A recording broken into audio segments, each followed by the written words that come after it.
Okay, so with a little hairdryer magic, I went in and, I just dried this stuff so that I can get into the next layer, which in this case is going to be working through some of the damp surface techniques that I want to do to recreate the tree bark. Okay, so I obviously have varieties in colors in here, but what I want to do is I don't want to just use brown. Okay, I want to build the texture created by the waterlog in here. Right, I have some greens in here, I have some variations of browns, some light browns, some medium browns.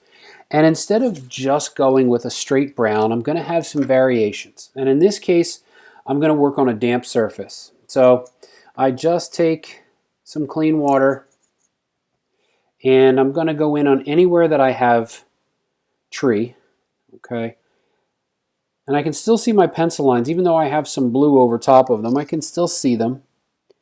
All right, my brush is not totally and completely soaking wet.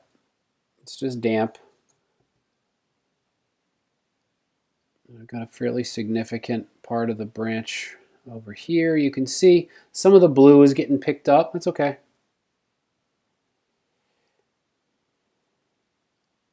Took a little bit of water off.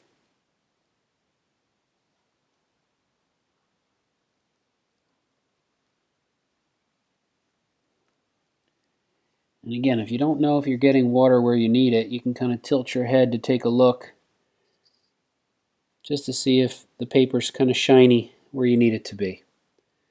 All right, to get that damp surface. Now all these little branches and things, I'm just going to paint them in later, all right, with a tiny brush. So as I work into some of the medium browns, all right, I have blue already on my palette.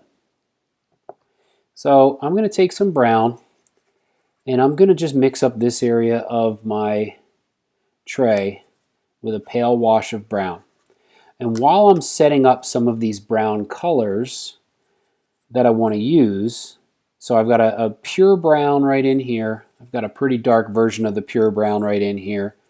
And then variations of browns. Look at that. I just add a little blue to the brown and it makes it almost like a black, like a prismatic black. The branches and the trunk itself are very, very speckled, right? I can see areas that are darker in here. I can see areas that are lighter in here. Some greens through there. So I can do that as I go. Since the surface is damp, I can really do whatever and however, whatever I want. So I've got dark areas in here that I can kind of put in as a base.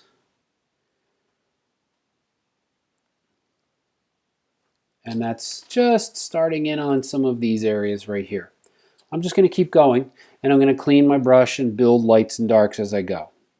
Even though this is I'm putting darks in, this is not my final layer.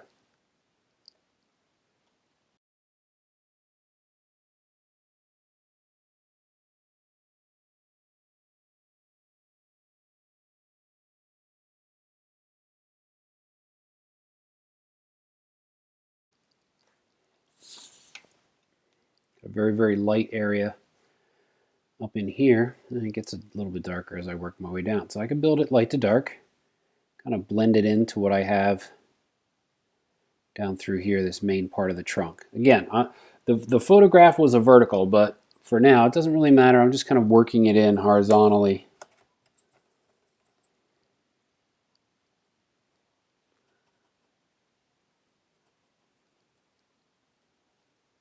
Now, some of that's going to need to dry because the surface is damp. And then if I keep working over this area, it's just going to start to fall apart. Okay, remember the paper starts to pill up, starts to fall apart. So if I can get that good base layer on there like I've got so far, I can let it dry and then I can go work on other areas of the damp surface. So through here, take a little bit of water and I can come back to my brown base. Take a little bit of the blue into the brown and make that nice prismatic dark. And then just bounce my brush.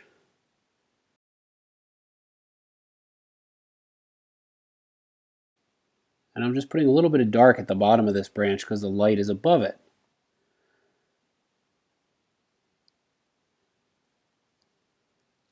And I've got some significant angular branches coming off of this one.